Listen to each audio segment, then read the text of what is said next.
welcome to episode 3 of my book review series. Um,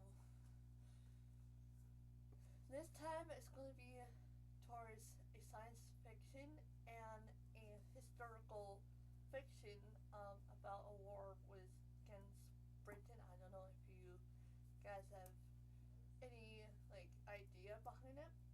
Well, welcome to The Avengers Secret by Andrea Cremer. Not Amanda, sorry about that. Andrea Cremer. Okay, so Charlotte here, she's a female protagonist. Um, she's like 16-year-old rebel who um lived in the catacombs to hide from the British Empire. And so this beginning of the book takes place in the forest where Charlotte was hiding in the trees, and there was this little boy who was running and he tripped over this wire. She goes and interrogates him. She's like, "Why are you here?" She's like, "The sounds." And she looked, and there was two imperial labor gatherers pursuing the boy, apparently. And she's like, yeah, we better run away." As soon as they started to pursue them, of course they ran away. While she pushed the boy ahead of her at first, and then she takes out a magnet mouse that explodes. Okay, it's an exploding device.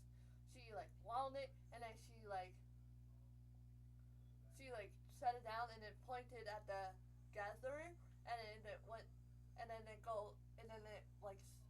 spun on its wheels and went after the gatherer, and then she goes and runs after the boy until they get to a certain tree that has a lever on it that leads into the catacombs. And Charlotte did not want to risk being caught by the British Empire, so she blindfolds the boy, and then that was the lever, and then she led him in through all the way into the entrance. And so to talk to you guys about the Imperial Gatherers, they are actually huge iron machines that are controlled by men, aka a rot pot, because of a belly that is purpose for a cage for gatherers to use to capture the people. Okay.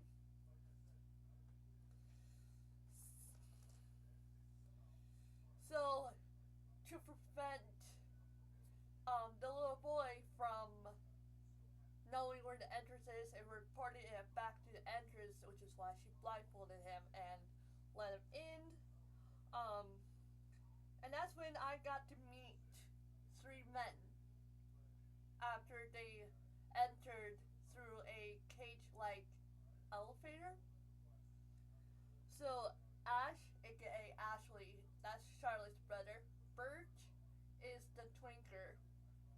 He works on all the inventions and stuff in the catacombs. And Jack, he's kind of like a older sibling of the catacombs. Okay. The little boy and Jack here are very important characters of this book that I read. Okay. And I also got to meet Moses, which is Bert's pet bat, that likes to crawl over him, and then hang in this kind of like the tunnel ceiling above where Bert is. So, yeah, the story of Moses, Bert's bat, was that Moses actually was saved from a river with broken wings, while Bert went to collect guano to make more gunpowder. Okay. I get to meet Meg, who has black hair. Okay, Charlotte is a brunette. Birch has blonde hair. Jack has bronze hair. Um, Ashley here has brown eyes. Um, and then there's another girl named Pip who has sea green hair. Um, so, as Ash interrogates Charlotte about the unknown boy, he starts to throw a fit and was exclaiming Maker because apparently, um,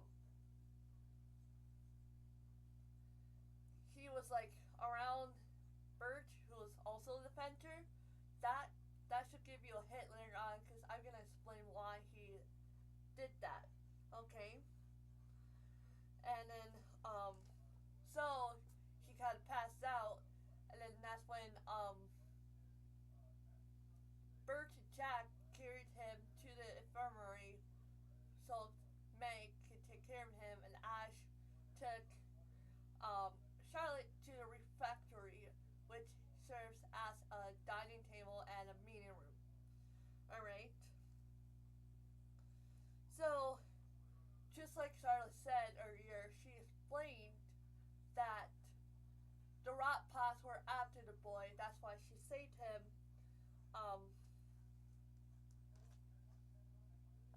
So apparently the unknown boy actually belonged to the Hive, which is where all the Inventors are, and it's in the metropolitan of New York.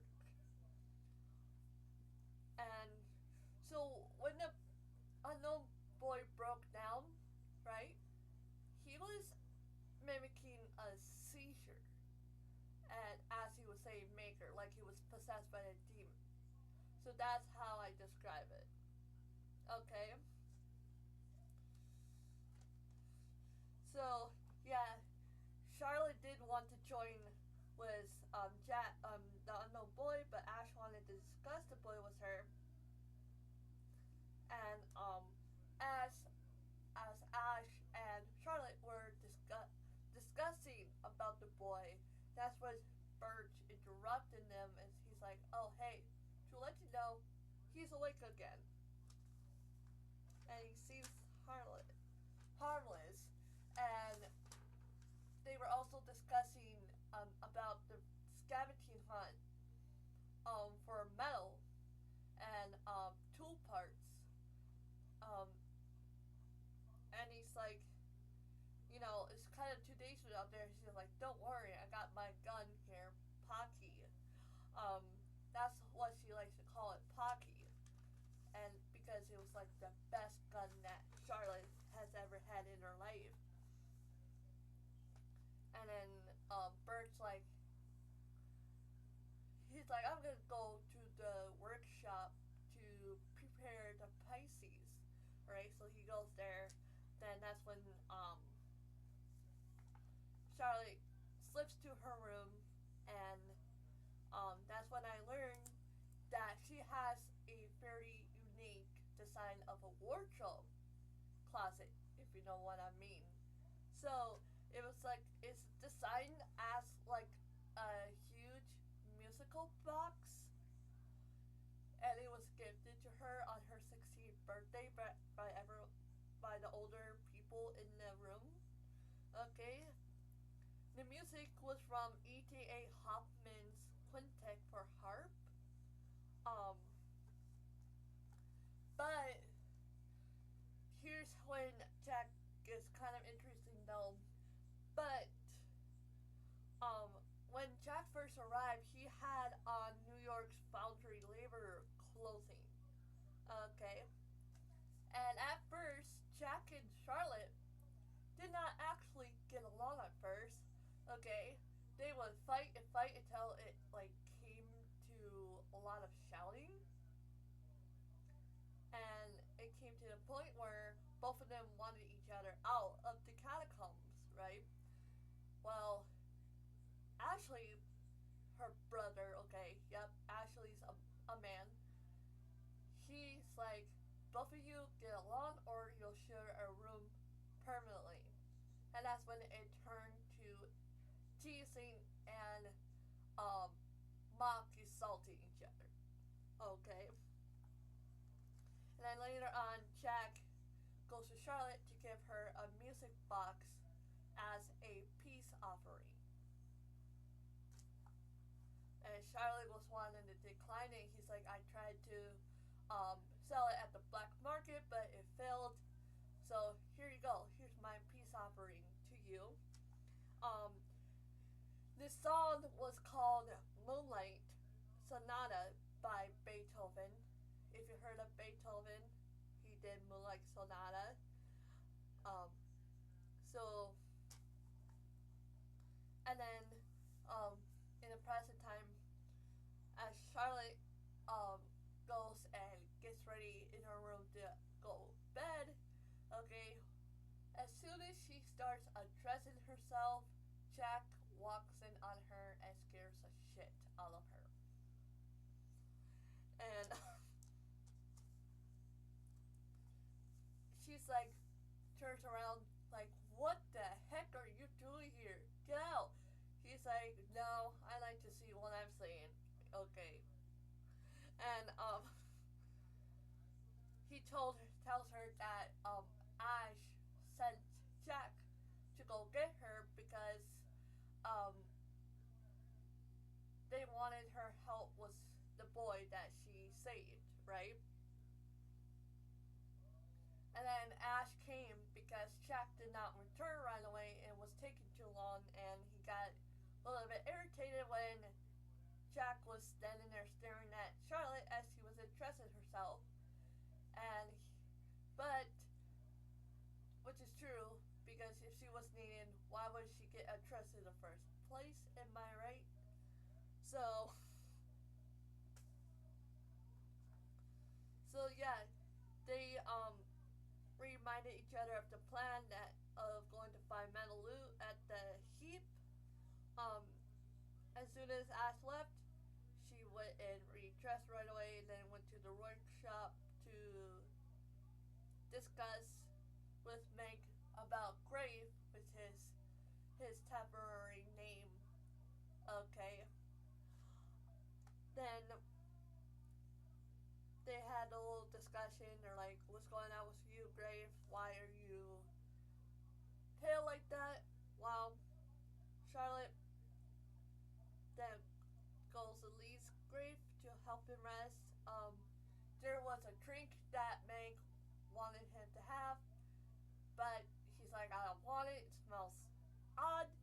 So Charlotte takes it, and then as soon as Grave sleeps, Charlotte goes back to the workshop to only see Meg there because Pip and Birch went to the dock to fix up Pisces. By the way, Pisces is a ship, to let you know. And then, so as Charlotte leaves for her room, she goes to the infirmary to deal with Grave, which is the unknown boy's new nickname. As Charlotte passes Ash's room on the way, she was hearing like a deep private conversation, and so she eavesdrops. And they said they were planning on going to bring back like a huge massive piece of loot, which I did not know at first, but I learned about it later on. And then I met this new character named Scoff. He's a male character, and he was the one that piloted, that drove the ship that they went for metal scavenging hunt. And as she was eavesdropping, she peeks in to see the hummingbird, which which is like a messaging machine hovering above Jack's palms, and she got caught, and so she went in there, and then they kind of like scolded her for it, and then that's when she went to bed, because the only way that Charlie would get what she wants was to ignore Ash, right? So they prepared to go on a scavenging hunt for the first time. Okay. Um. As soon as Charlotte was entering the ship with Ash, she's like, "Hey, can you please hit Jack with your cane?" He's like, "Why would I deny the wishes of my sister?" Okay, this is the funniest part of the book, in my opinion, because it genuinely made me laugh. So, as soon as Charlotte passes Jack with a smile on her face, he's like, "What are you smiling about?" So she passes him, and it did happen. It did happen. Ash actually clocked Jack with his.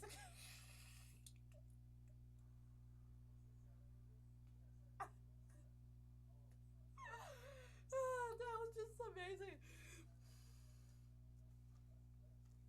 And then so Scoff takes them on the ride to the heap, which is like where all the scrap and loot is, basically.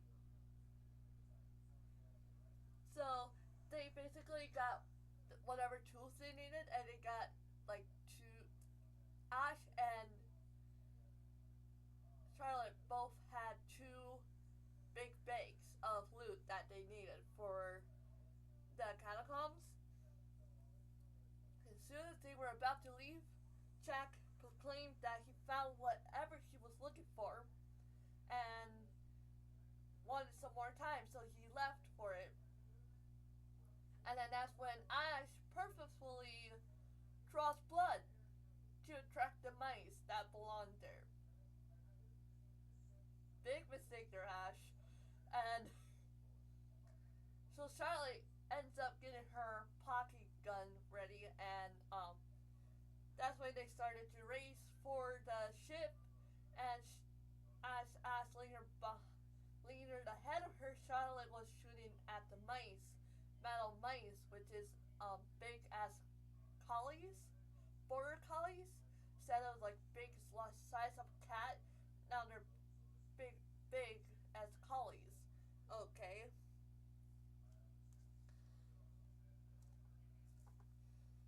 But fortunately, there was too much rats, so they had to escape without Jack. They're made of iron, by the way. So that's why Charlotte had special bullets that could um, dissipate them. Okay. As they escaped, Ash tripped and fell and got bitten by a rat. Um, and then they made it back, and Scoff used had him take a drink to heal himself so he doesn't get an infection. And then as everyone was fixing and sorting out the scraps and the metal parts, after Ash was like kind of being a dork and not wanting to tell Charlotte anything and trying to wait for Jack to come back, right? So Birch finds a magnetic mouse, and he went to test it, which is a big no-no, because guess what happened?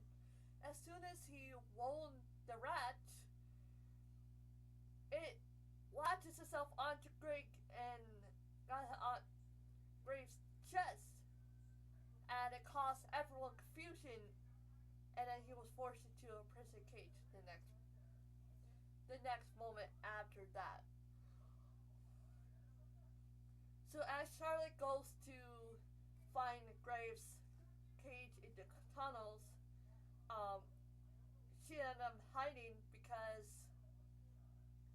she was hearing a conversation between Ash and Meg about Graves, and Meg thinks that, hey, I don't think it's best to take him out, just in case the Empire finds him. He's like, okay, fine, storms off, right? Charlotte, as soon as Ash passes Charlotte's hiding spot, she silently follows him and trying not to get caught. And then when Jack came around, she hides so she doesn't get caught. And then they both go to a outdoor, to a secret part of the cave that Charlotte didn't know about, and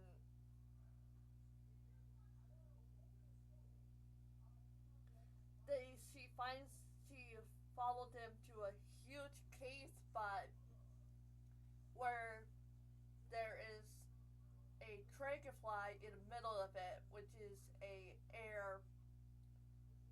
it's like basically a war airplane in the Imperial aircraft. Okay, and then that's when Jack exposes Charlotte. He knew about her earlier, but didn't tell Ash. And Ash was like, "Why didn't you tell me, Jack?" He's like, "Well, eventually Charlotte will know the truth." And then that's when Jack explained that he's part of the Air Force from the floating city of New York, while his father was the kind of a leader of the military, basically. So, and that's what I learned of his brother named Cole, Coe, who is 3 years older than Jack. And yes, like I said, he was cleared to fly in the Air Force. And Cole was the one that sent the hummingbird to Jack to let him know that, hey, he dropped the dragonfly aircraft off at the heap, and to actually get it that day. That's why Jack took longer. That's why they left Jack behind. So Jack came to prevent the Empire from throwing the whole continent into chaos and violence by using the people that are involved in the resistance program. That's why Jack came to the Catacombs in the first place, to have them help him, you know.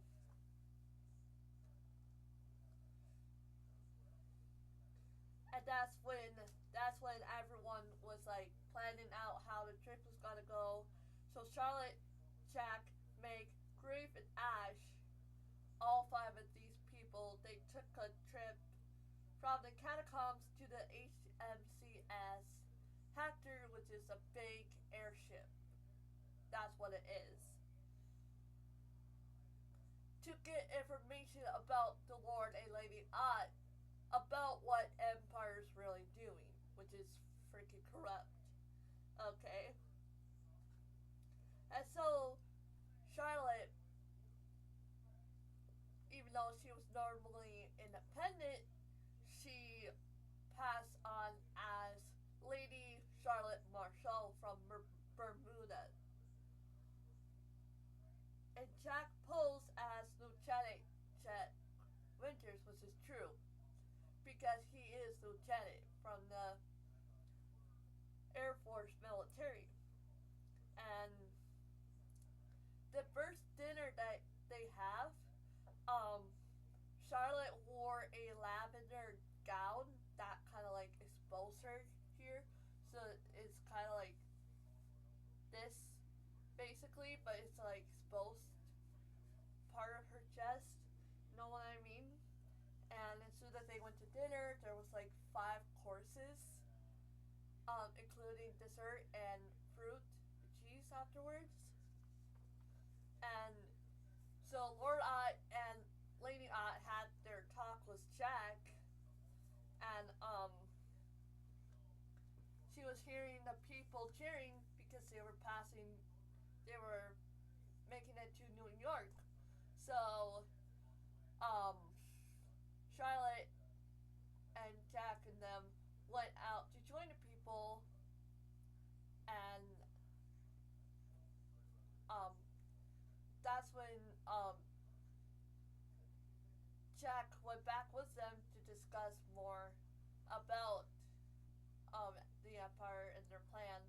And so Charlotte and Meg probably went back to her room, right?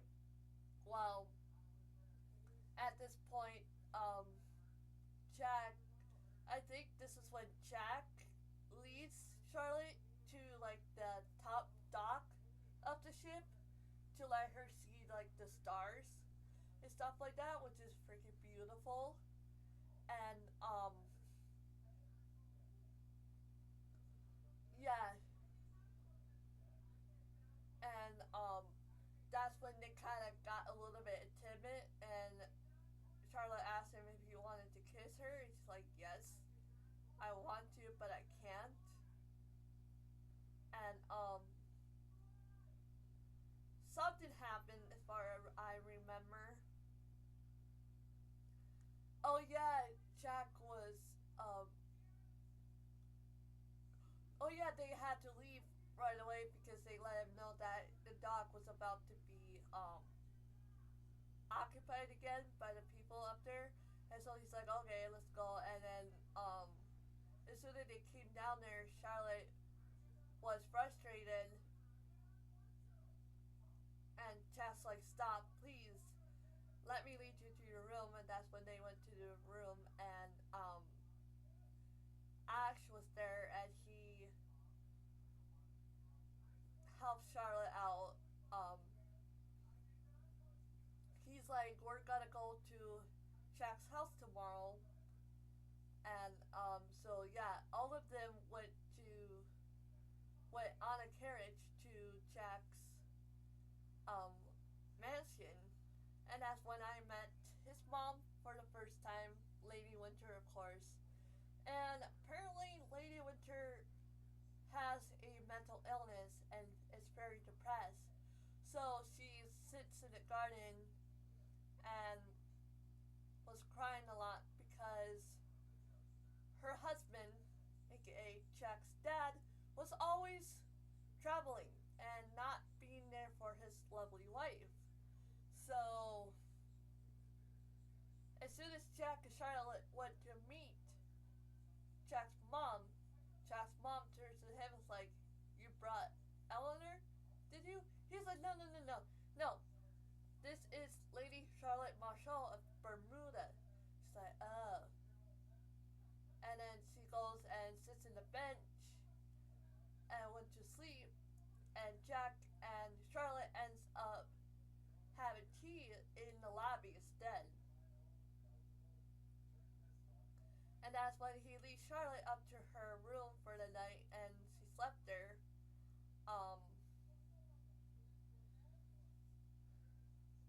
And then she goes and I think she tries on a blue dress this time.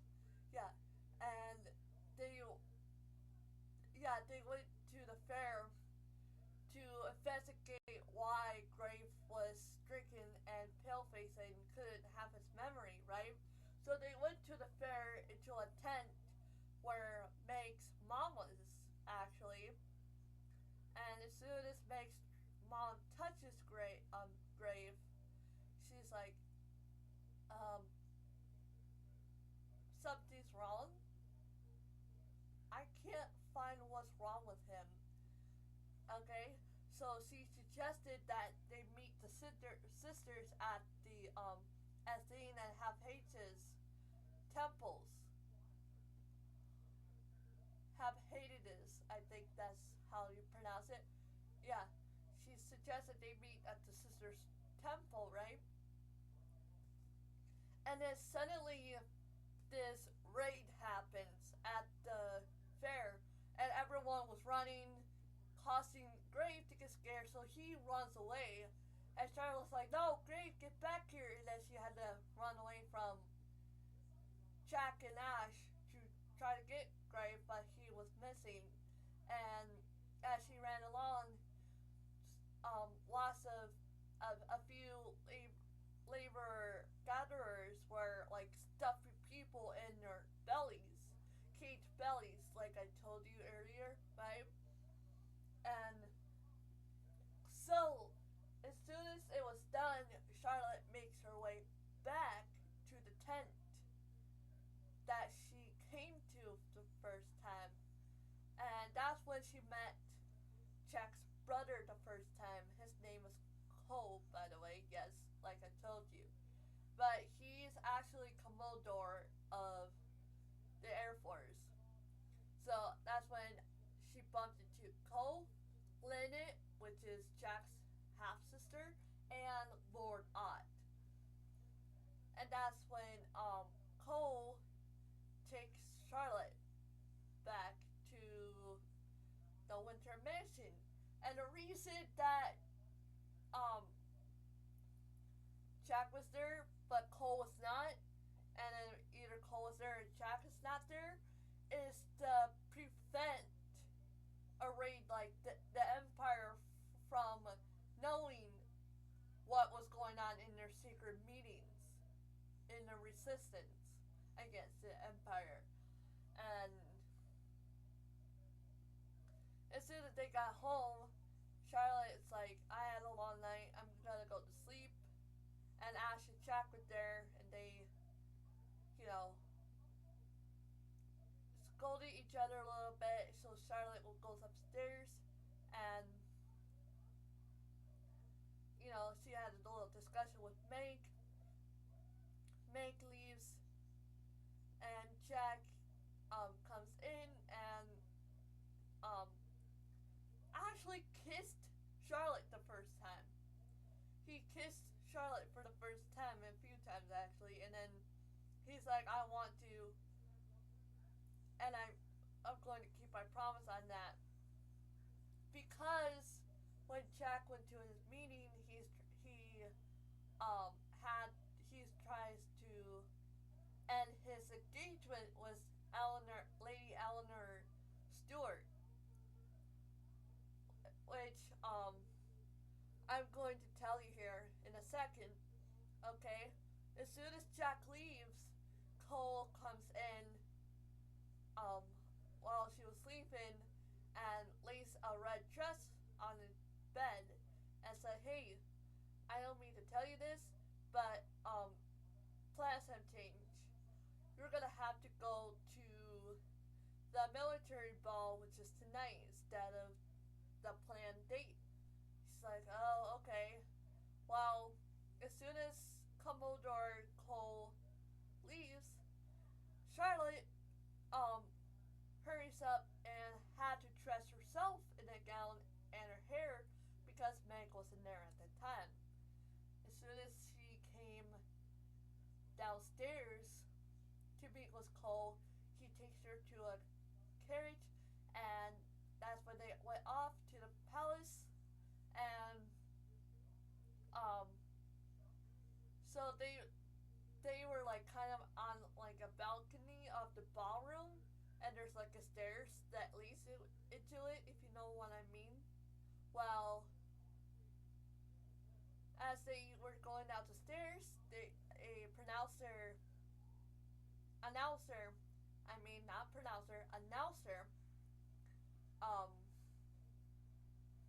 announces their names.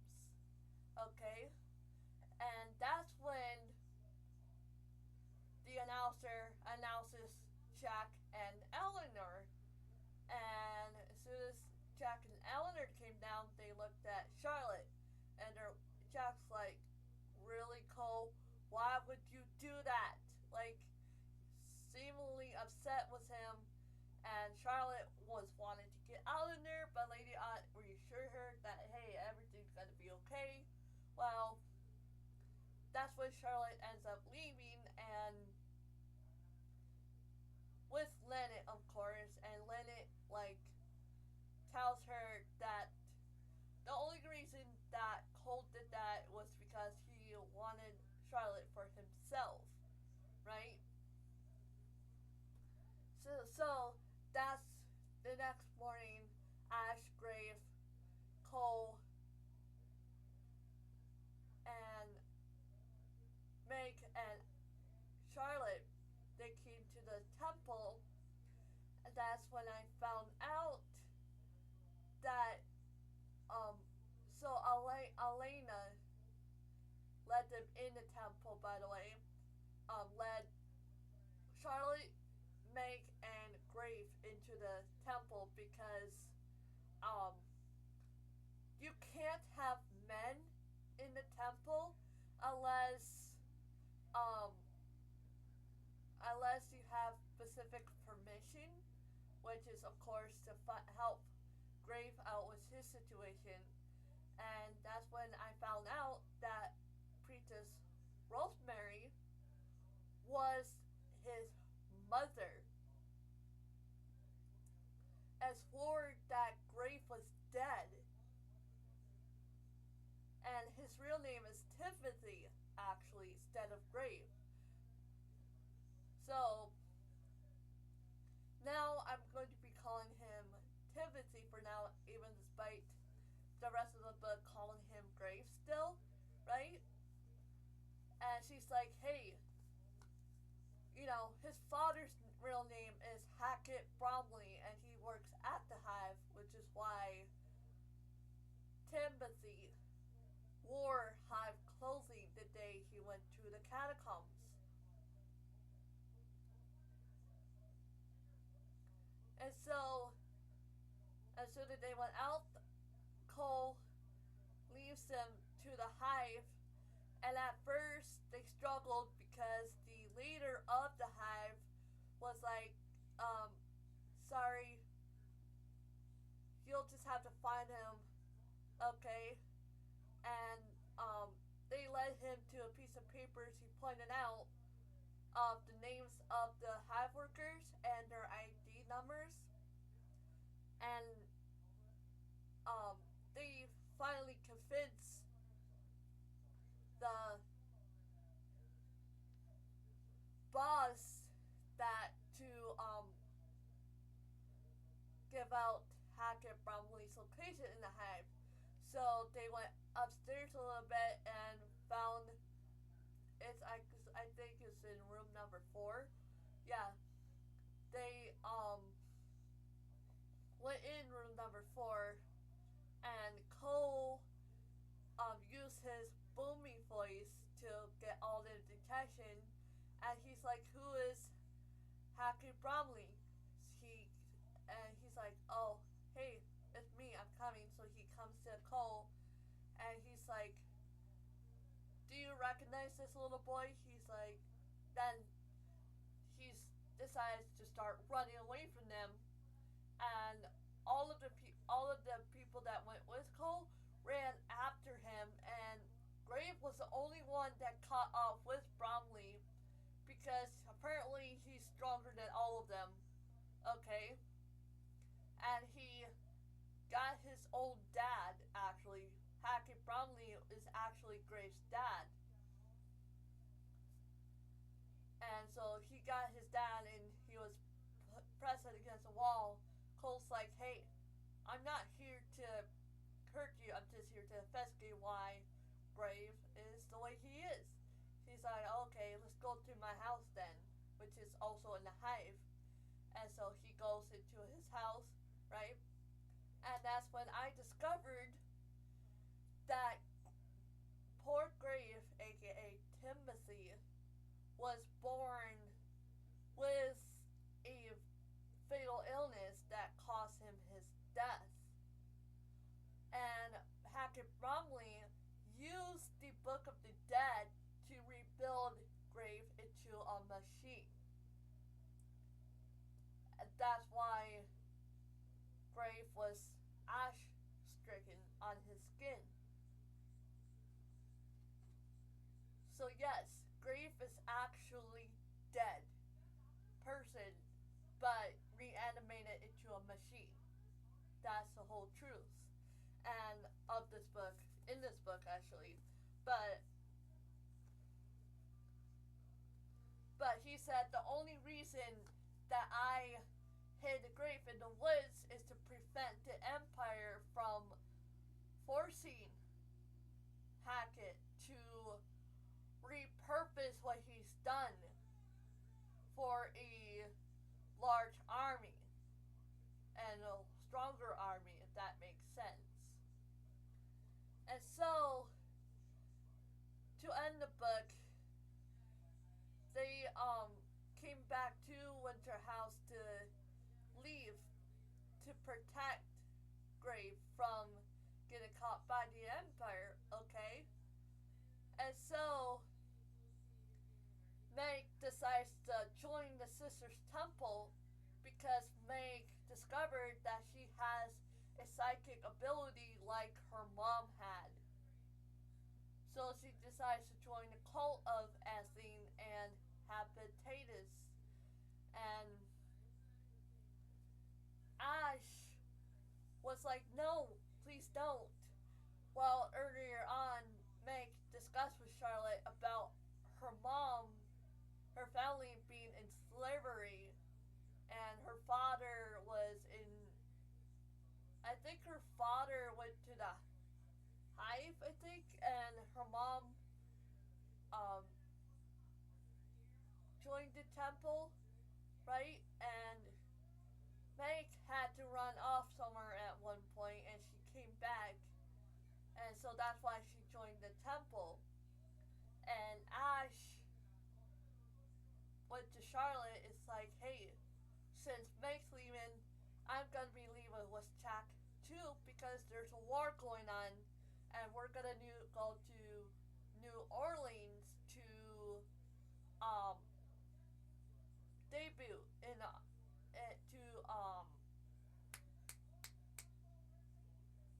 sign up for the military. That's what I'm gonna say.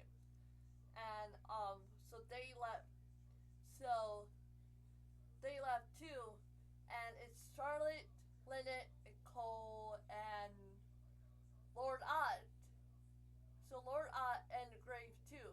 Lord Ott takes Charlotte and Grave back into the forest where on the way to the Catacombs, right?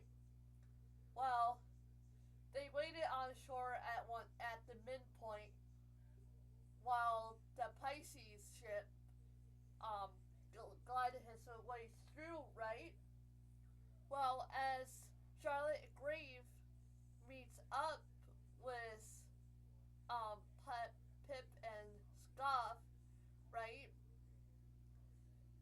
Suddenly there was an explosion in an area, probably the Catacombs, I think. And Charlotte's like, what's going on? And they're like, yeah, we know that Birch, when he does his machinery, they don't explode like that. So I'm assuming it's probably the Empire burning up the Catacombs, right? And before Charlotte left for the Catacombs, though, she gets a letter from Jack saying that Jack ended his engagement, which Charlotte still doesn't believe. But Jack's like, you're still mine, okay? I did fall in love with Eleanor at first, and Jack didn't feel like it was true love with Eleanor until he met Charlotte in the Catacombs, and that's when he first truly loved Charlotte more than Eleanor. That's why he cut off the engagement. And I hope Jack kept his promise. Okay? And I think that's when Charlotte and Grave joined him in the Pisces. I think they were going to towards the catacombs. Well, guys, I hope you liked the story. I'm going to be ending the video for today. So, if you like Andrea Cremer's Inventor Secret, I hope you get to read this book and enjoy the whole series. There is the second book in the series called The Conqueror's Riddle, which I plan on reading. But this story had a lot of secrets, stuff on there. So, I may not have liked the story a little bit, but the story itself, okay, and everything, got me curious enough to want to read The Conqueror's Riddle next, which is why I'm going to be giving this book an 8 out of 10. I hope that's a good reasoning. So I hope you enjoyed this book review. Andrea, thank you for writing this book. Um, so if you enjoyed this video, please give it a thumbs up and subscribe for more art and entertainment channel. And I hope that you enjoyed a book review of this book. And don't be afraid to share my videos so I can grow and make more videos for you guys. Okay? Remember, there's always a cape of hope despite the hurt caused by the kryptonite. I sincerely hope that everyone has a good day. God bless you. I love you. My heart goes out to those who had a bad day, and I hope that my videos make you feel better. Okay? So, I'm gonna see you off tomorrow, and I sincerely hope that your day gets better, or your night gets better. Okay? I'll see you later.